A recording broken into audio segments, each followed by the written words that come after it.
Hey guys, it's Becky with Design Bundles, and I'm excited today to share with you one of my favorite crafts ever. These make really great gifts.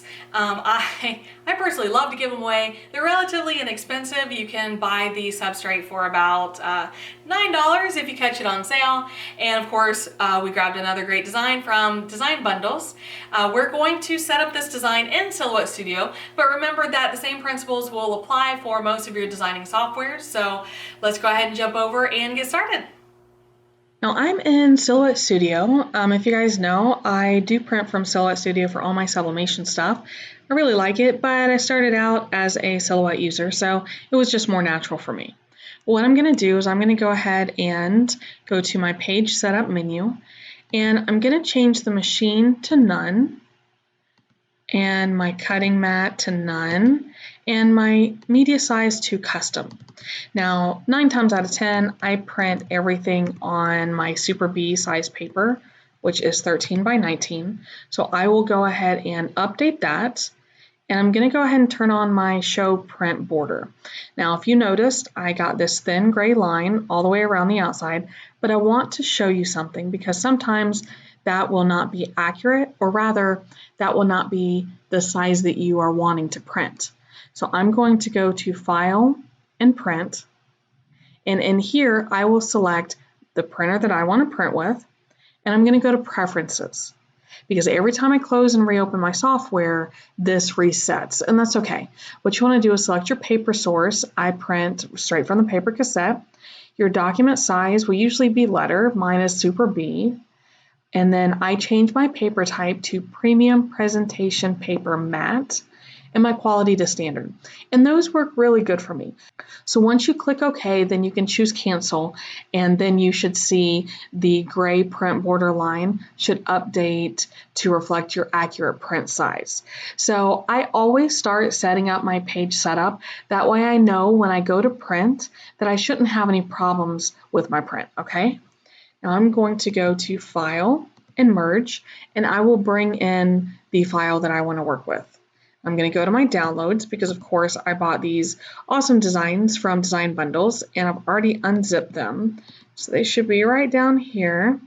And just to show you what I'm working with, this is a Rockin' Around the Christmas Tree, and I want to open the PNG. Now, typically speaking, the PNG, and you can drag it to the side to double check, see how it has that transparent background? So that is what I want. That's what I need.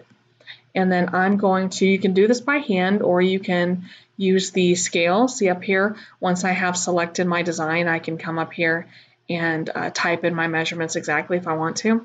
But I'm basically going to make this as large as I can. Now the reason I do that is because I'm putting this on a blanket. So this is basically going to go in the corner of the blanket, and I do want it as big as I can print. Now, one question you may be asking is, why don't I just type in 12.5 or type in my dimensions up here? And one thing that I want to show you, if you come over here, and I want to have you really look, this one is not a big deal because it is cropped down really close to the image, but sometimes you will have a, I won't call it a border, but you'll have a lot of empty space between the start of your image and where the design part actually starts. So just be aware of that when you're sizing PNG images, is that sometimes you have a little bit of area that just kind of goes to waste. So hopefully that makes more sense than I feel like it does. But anyway, so I have my design almost all the way to the edge. Let's see. Little bit more. All right. And then, of course, this is my align menu, and that can also be found in your transform panel. Now, the next thing I want to do is I want to right click and I want to flip horizontally, and that flips my image. That way it will print mirrored. And you notice that I have quite a bit of space down here at the bottom. I usually do try to fill that up if there's any other projects that I'm working with, or maybe just projects that are really popular. With this being a Christmas design, I would probably try to go ahead and maybe print some other Christmas designs because, you know, once we get past Halloween, it's really straight into Christmas crafting. And, I'll be honest with you, I've seen a lot of Christmas crafting already, and it's the beginning of October, so, you just really can't go wrong with your Christmas crafting. Now, with all that taken into consideration, I am going to go ahead and print this image. So I'll just go back to print. Remember, we've already set up all of our preferences, so I will be able to just choose print right here, and it will send this design to be printed on my Epson Sublimation printer. Okay, so this is the blanket that we're working with today. Any of you guys who did sublimation last year, you probably saw these in the groups quite a bit. They were very popular, and that leads us to believe they're going to be popular again this year. Now what I do, if I'm going to sell, is I will, or even give as gifts, I will save this little elastic band here. You don't have to save the tag or where it came from, but the band will help you fold this back up and put it back together. So tuck this to the side. Now there are also a few areas where this is tacked down, so you can take some scissors or just pop them. There should be, I think there's 4 total. Just make sure that you pull them out and throw them away. We're not saving those, in case you're wondering. Now, the right way to do that is to cut them, but, it is what it is sometimes. All right, so I'm going to unroll this. Now, I am using my Cricut Easy Press, and I really like using it on these large items because sometimes it can be a struggle getting these to either line up or to stay in your heat press. What I want to do, here we go. I want to find the side with the tag because I do not like to sub on the same corner that the tag is in. So what I'm going to do is I will open it up, and I actually sublimate on the opposite corner. So that means I want to sublimate on this corner. Now, in addition to that, I also like to, unless there's some reason not to, I like to sublimate at an angle.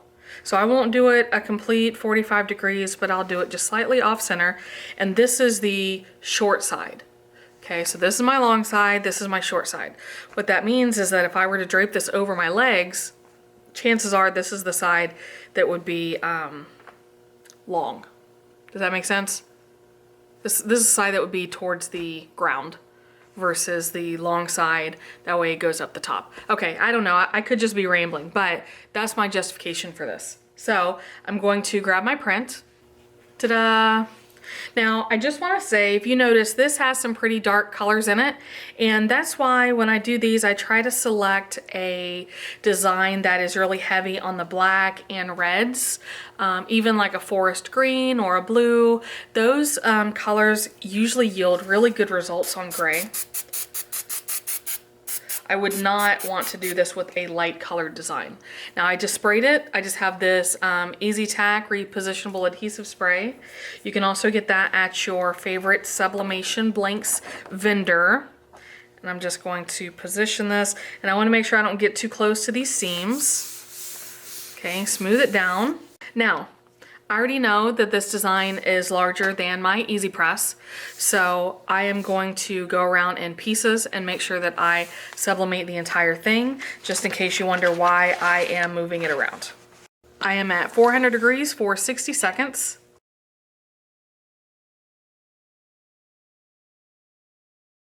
Okay, now we did apply that adhesive, and hopefully that will keep it from jumping around on us.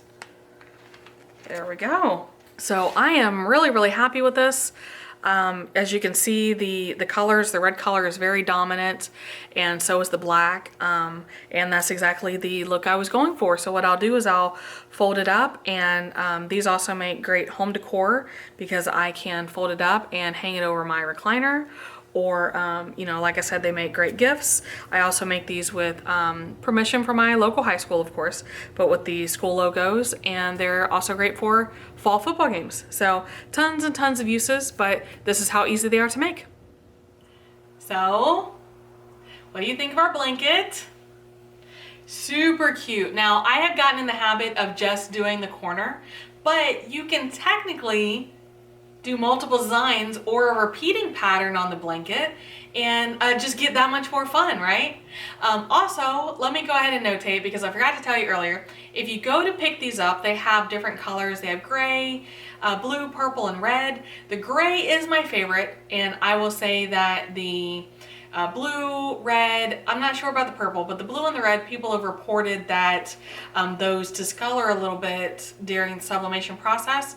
So what I had to do with my blue one is to go through and press the entire blanket. So I'm just throwing that out there that you'll know in case you run down to your local Walmart and grab some of these.